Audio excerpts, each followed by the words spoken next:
Bem, gente, aqui vamos começar a nossa sexta aula, tá?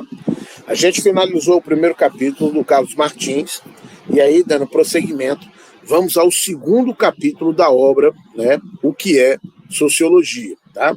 Nesse segundo capítulo, vocês observem aqui no índice, né? Trata justamente da formação dessa disciplina, tá? Como a sociologia ela vai se constituir propriamente. E isso é muito interessante, né? Por quê? Porque a gente vai ver como o pensamento positivo ou positivismo marcou a sociologia.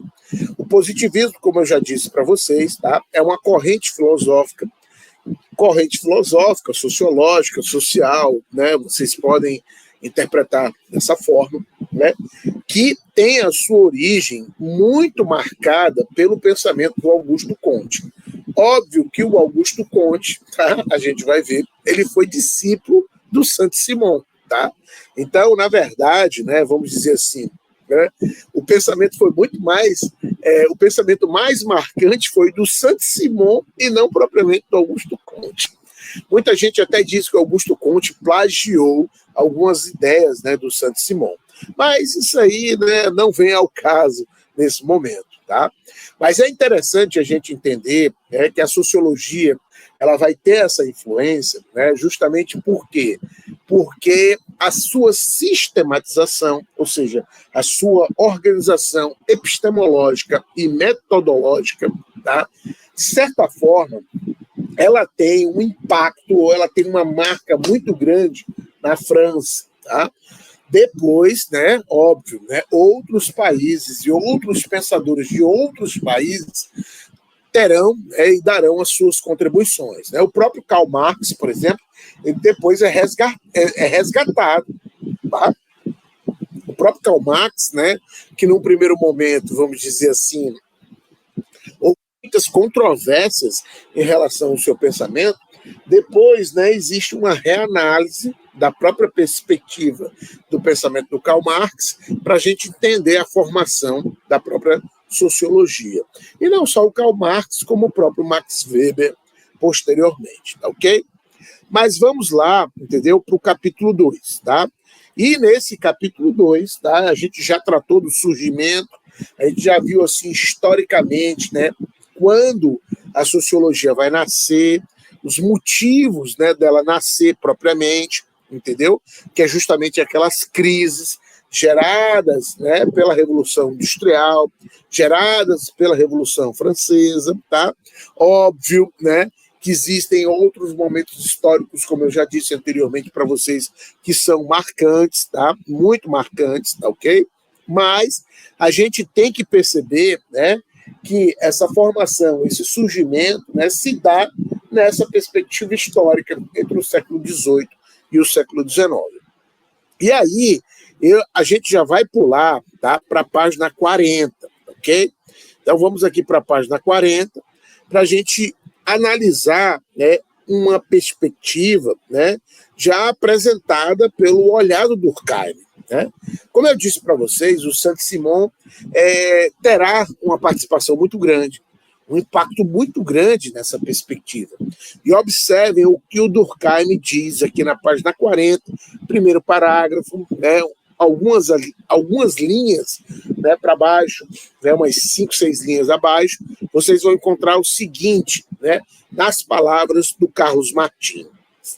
Durkheim costumava afirmar que o considerava, quem? Considerava o Saint-Simon o iniciador do positivismo e o verdadeiro pai da sociologia, em vez do Augusto, que geralmente tem merecido, né, esse destaque. Né? Geralmente, na verdade, né, a gente acaba denominando, dizendo que o positivismo ele foi criado pelo Augusto Comte. Mas o Augusto Comte, como a gente vai ver, né, na verdade ele foi discípulo do Saint-Simon. Tá? E observem, né, mais adiante, né, observe um pouquinho mais adiante, tá? Na página 42. Tá? Vamos aqui para a página 42, e aí vocês vão ver, né, basicamente essa perspectiva. Vejam, né, o que diz o Carlos Martins. Ó, várias das ideias de Saint-Simon seriam retomadas por Augusto Comte. Pensador menos original, embora mais sistemático que Saint-Simon. Observem, como eu já disse para vocês, essa questão da sistematização, ela é de suma importância, tá? A sistematização é o processo de organização do saber epistemológico, metodológico da ciência, tá? É claro que o grande sistematizador da sociologia foi Durkheim, Émile Durkheim, e não Augusto Comte, e não propriamente, né, o Saint-Simon. É Durkheim que vai imprimir esse processo de sistematização. Nem Karl Marx conseguiu fazer isso. Tá? O Karl Marx não faz isso. Como eu disse para vocês, os escritos do Karl Marx são dispersos. Tá? Já Émile Durkheim, ele é um cara o quê? Metódico. Tá? Ele vai, né, buscando, né, palavra por palavra, peculiaridade por peculiaridade, singularidade por singularidade, para montar os pilares da sociologia, ou as bases da sociologia. Tanto é, tá, que a obra, né, do Durkheim, As Regras para o Método Sociológico, é um texto, né, vamos dizer assim, clássico da sociologia. A gente vai voltar, né, posteriormente a esse texto do Durkheim. Mas vamos aqui, vamos um pouquinho mais adiante. Observe, tá? Observe, tá? Ainda na página 42, vejam, né? Várias das ideias de Saint-Simon seriam retomadas por Augusto Comte, pensador, como eu já disse para vocês, menos original, embora mais sistemático que Saint-Simon. Durante um certo período, Comte foi seu secretário particular, ou seja, Comte foi discípulo de Saint-Simon. Tá? Até que se desentenderam intelectualmente. Vários historiadores do pensamento social têm observado que Augusto Comte, em boa medida, deve suas principais ideias a Saint-Simon. Por isso que eu disse para vocês, né, anteriormente, que o Augusto Comte, né, parece que até plagiou o Saint-Simon, né, copiou as suas ideias e não deu os verdadeiros créditos, né, ao pensador francês, né, Saint-Simon. Tá? Ao contrário desse pensador, vejam, né, que possuía uma faceta progressista, posteriormente incorporada ao pensamento socialista, Augusto Comte é um pensador inteiramente o quê? Conservador. Ou seja, Augusto Comte queria descobrir as leis imutáveis da sociedade para resolver os problemas sociais. E a resolução desses problemas era, de certa forma, através da ordem e do progresso. Como eu já disse anteriormente para vocês, né, a bandeira do Brasil foi influenciada por essa ideia, né, positivista. Tá? Comte é um pensador inteiramente conservador, um defensor sem ambiguidades de uma nova sociedade. E que sociedade é essa, segundo Augusto Comte? A sociedade industrial, tá? É a sociedade movida, entendeu? Pelos processos industriais, orientada pelos capitalistas e, consequentemente, pela ciência positiva, ou seja, a ciência dos métodos naturais, dos métodos desenvolvidos pela física, pela química, pela biologia, tá? E, consequentemente, pela astronomia, né? Consequentemente, né? Achando que seria possível isso, pegar os métodos das ciências naturais e aplicar nas ciências sociais ou ciências humanas, tá? A motivação da obra de Augusto Comte repousa no estado de anarquia e de desordem de sua época histórica. Vejam, né? Se a gente for analisar, né, detalhadamente a Revolução Francesa de 1789, a gente vai perceber que a Revolução, na verdade, ela vai se desdobrar em momentos assim terríveis, né? Existe um período na Revolução Francesa entre os anos de 1792 e 1794, que é chamado de período do terror. É o momento em que a Revolução Francesa ela se perde completamente. Só para vocês terem uma ideia, né, a Revolução Francesa durou 10 anos, gente. 10 anos de revolução. De 1789 até 1799. Tá? Quando Napoleão Bonaparte vai subir, né, ao trono da França, e aí, né, a Revolução ele vai conseguir o quê? Frear os ímpetos revolucionários, né? Mas muita coisa aí já aconteceu, entendeu? Para assustar, por exemplo, o jovem Augusto Comte. Né? O Comte, ele nasce justamente naquele momento histórico. Ele nasce justamente durante o período da Revolução, tá? E ele vai ser marcado grandemente, entendeu? Pelos acontecimentos violentos da Revolução Francesa, ok?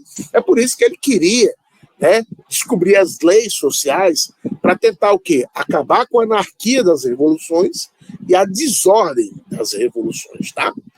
Segundo Augusto Comte, sério, as sociedades europeias se encontravam em um profundo estado de caos social. Em sua visão, as ideias religiosas haviam há muito perdido sua força na conduta dos homens e não seria a partir delas que se daria a reorganização da nova sociedade, ok? Muito menos das ideias dos iluministas. É por isso que o Augusto Comte vai procurar o quê? Fundar uma ciência social, tentando interpretar as leis imutáveis das sociedades, ok? Comte era extremamente impiedoso no seu ataque a esses pensadores, ou seja, aos iluministas, a quem chamava de doutores em guilhotina. Né? Lembrem que a guilhotina foi a marca, né, da Revolução Francesa, né? Aquela galera toda perdendo a cabeça, né, na guilhotina. Vendo em suas ideias o veneno da desintegração social, ou seja, por causa da conturbação da Revolução Francesa, que durou um período, né, de mais de 10 anos, né, como eu disse para vocês. Okay? Para ele, a propagação das ideias iluministas em plena sociedade industrial somente poderia levar à desunião entre os homens. Para haver coesão e equilíbrio na sociedade, seria necessário estabelecer a ordem nas ideias e nos conhecimentos, criando um conjunto de crenças comuns a todos os homens, ok? Então, observem como Augusto Comte tinha essa mentalidade, de certa forma, conservadora, né, de desenvolver e pensar as leis sociais para tentar resolver os problemas. Ó. Observem já na página 44, convicto de que a reorganização da sociedade exigiria a elaboração de uma nova maneira de conhecer a realidade. Comte procurou reestabelecer, ou na verdade, estabelecer os princípios que deveriam nortear os conhecimentos humanos. Seu ponto de partida era a ciência e o avanço que ela vinha obtendo em todos os campos de investigação. Que ciência é essa? As ciências naturais, que eram o modelo, né, para Augusto Comte da sociologia. Tanto é que Augusto Comte chamava a sociologia de física social. Ok? A filosofia, para ele, deixava de ser uma atividade independente, com propósitos e finalidades específicas, para ser reduzida a uma mera disciplina, auxiliar da ciência, tendo por função refletir sobre os métodos e os resultados alcançados por ela. Ok? E aí, na página 43, a gente tem uma definição clara do positivismo. O positivismo procurou oferecer uma orientação geral para a formação da sociologia, ao estabelecer que ela deveria, basicamente, proceder em suas pesquisas com o mesmo estado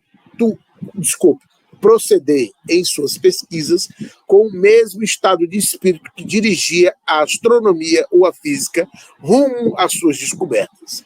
A sociologia deveria, tal como as demais ciências, dedicar-se à busca dos acontecimentos constantes e repetitivos da natureza.